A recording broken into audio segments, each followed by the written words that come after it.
প্রচন্ড গরম, গাছ থেকে লেবু পাড়তেছি শরবত বানানোর জন্য। তো মা লেবু তো দেখাচ্ছে না, ঠান্ডা পানি ডালতেছি, আরেক বোতল ঢেলে নিচ্ছি, দিয়ে দেবো 2 চামচ চিনি, দাদা 1 চিমটি পরিমাণ, 3 আঙ্গুলে 1 চিমটি পরিমাণ লবণ দিয়ে দিই। লবণ দেওয়া এক সুস্বাদু শরবতটা, তো এই জন্য লবণটা দিয়ে দেওয়া হলো। তো আবার স্যালাইনেরও কিছু পরিমাণ খাদ্য একটু ভালো হয়। আজকে এই যে 1/2 লিটার এই টক দই দিয়ে আজকে এই শরবতটা বানানো ঢেলে দিব। গরমের মধ্যে এইভাবে শরবত বানাই খেলে শরীরে অনেক ঠান্ডা লাগবে।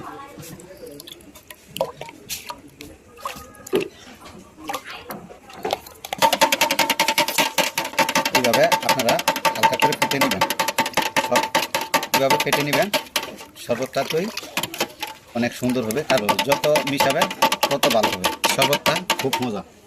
এখন দিয়ে দেবো লেবু, এই যে গাছ থেকে পেরে আনছি লেবু, এটি আবার তো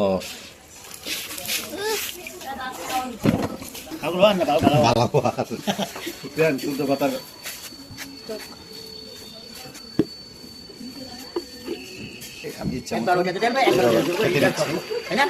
সম্পূর্ণ মিশ্রণ হবে। ভিডিও করা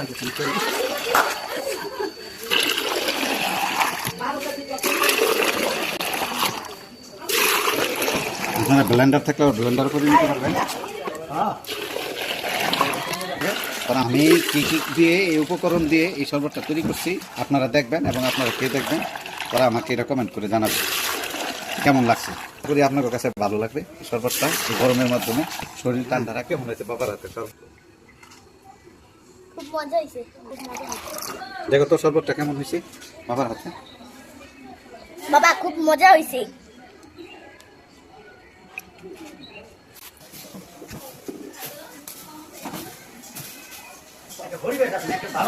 খুব সুস্বাদু হয়েছে, আপনারা দেখেন।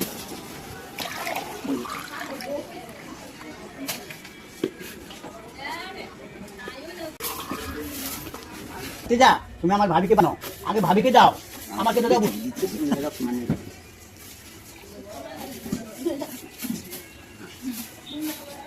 কেমন হয়েছে মা শরবতটা? ইনশাল্লাহ খুব ভালো হচ্ছে। গরমের মধ্যে শরবতটা খাওয়াতে অনেক উপকার ভালো হচ্ছে বাবা। আলহামদুলিল্লাহ অনেক ভালো হচ্ছে। ভালো হচ্ছে না? আলহামদুলিল্লাহ অনেক ভালো হচ্ছে ইনশাল্লাহ, আলহামদুলিল্লাহ।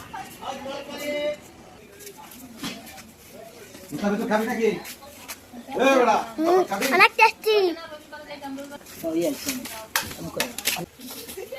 খাইলে